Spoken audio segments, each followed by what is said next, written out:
के बुखार में उतर। पता करना रे ना था कौन है? कौनो होखे वो हमनी के का करे के बा? वो हमनी के कोनो इनकार करी?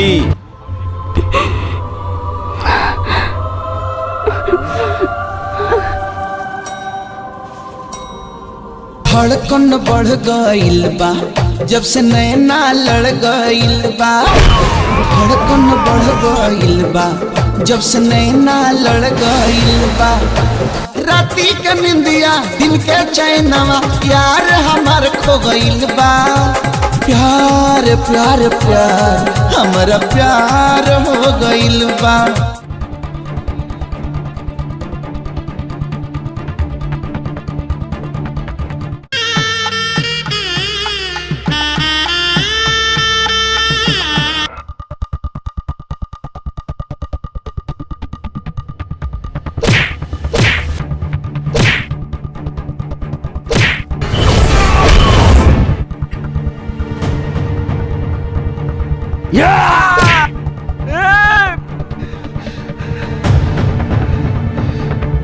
बिट्टू बाबा के खून निकल पड़ी।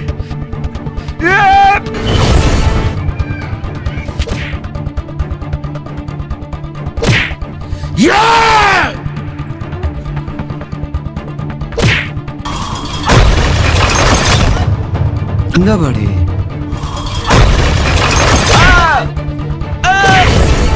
और के हो तो लवर है कि बहिन? केहू से कोनो रिश्ता जोड़े के पहले तहनी के इहो मालूम होके के चाही कि इंसानियत एगो अनमोल रिश्ता होला। लेकिन तहनी के का बुझाई? तहनी के चिरकुट हो। चेहरा सुनहरा बाटे पहरा से न दिखता है। कहल कहाउत हटे दिखता है सो बिकता है। मैडम चेहरा सुनहरा बाटे पहरा से न दिखता है। कहल कहाउत हटे दिखता है सो बिकता है। अब तहनी के ना लौकी। अरे बाप रे, अरे दादा रे, अरे पाछे से धक्का मार दो सरवा। अरे लुका जा बोली हम चुपचाप रहिए।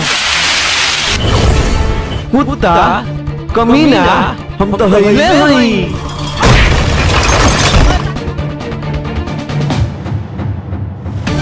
ते शायद भुला करे रियल लाइफ होके चाहे रियल लाइफ होके विजय हमेशा हीरो की नहीं होला।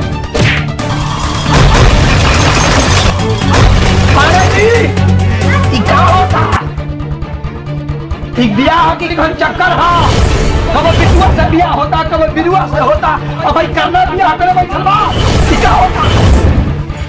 ये ब्याह हम ना करे घर चक्कर में पड़ गए बानी कि कमरा के संग ब्याह हुई। अरे वो ये बोले कि ब्याह करता नहीं कि घर चक्कर में डलने बानी। बिटुआ आई मारा मारी भाई सारा तमाशा भाई। अब भाई बिरुआ आई एकदम ब्याह पर भाई ओकरा बाद करना भाई चलवा ब्याह करता नहीं कि घर चक्कर बा।